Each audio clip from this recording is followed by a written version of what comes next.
Welcome to the deep dive. Today, we're looking at a surprising connection you pointed out.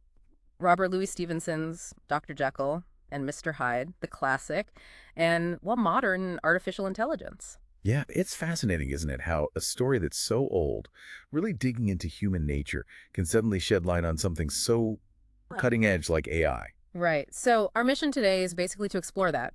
Why does this 19th century tale still feel so relevant? Why are we talking about it now? Well, I think at its heart, Dr. Jekyll and Mr. Hyde is all about duality, Yeah. that fundamental split within one person. The good versus the evil. Exactly. The tension between our better selves and maybe our darker impulses. Jekyll and Hyde are just the extremes of that. It really spotlights those hidden parts we might not want to acknowledge. Yeah, definitely. And Jekyll's whole experiment, his goal was to separate them, right? To try and understand himself, maybe purify himself. Mm-hmm. But he loses control Yeah. quickly. And what he unleashes is, well, Hyde. And that loss of control, that's where the AI parallel really starts to kick in, doesn't it? We build AI for good reasons, mostly. For beneficial purposes. Yeah. Improving healthcare, science, you name it. But there's the but. Right?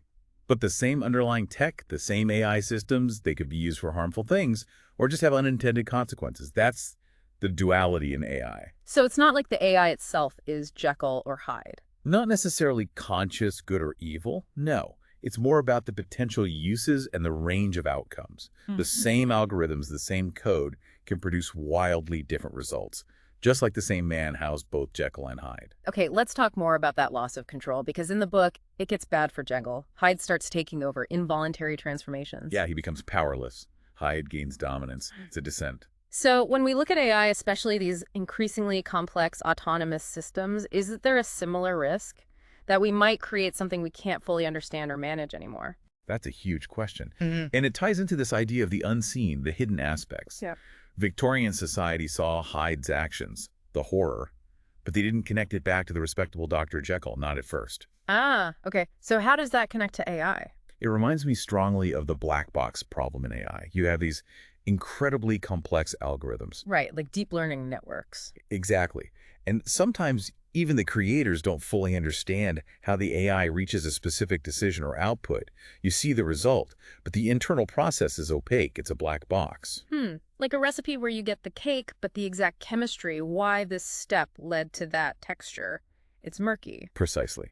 And that lack of transparency, that's a parallel to Hyde's hidden connection to Jekyll. We might not fully grasp the inner workings, the potential vulnerabilities, or even the biases baked into these complex AI systems. Which brings up the ethical side. For Jekyll, it was about moral responsibility for Hyde's actions. For AI, It's about bias in algorithms, yeah, but also potential misuse, accountability when things go wrong, yeah. and aligning these powerful systems with human values, especially if they become more autonomous. Who's responsible then? It's heavy stuff. But it's amazing that this old book kind of lays out the framework for these very modern anxieties. It really does. It taps into that timeless struggle with our own creations and maybe our own nature. AI is, after all, a product of human intelligence. So it reflects our own complexities, our own potential for, well, both creation and destruction. Perhaps revisiting stories like Jekyll and Hyde serves as a useful cautionary tale, a reminder to be mindful as we push the boundaries of AI. So wrapping this up, our deep dive really shows Dr. Jekyll and Mr. Hyde isn't just a gothic horror story. It's a lens, a really compelling one, for looking at AI development. Yeah, the duality of potential, the challenge of control, the problem of understanding what we've built. These themes are just as relevant now with AI as they were with human nature back then. It makes you wonder, doesn't it?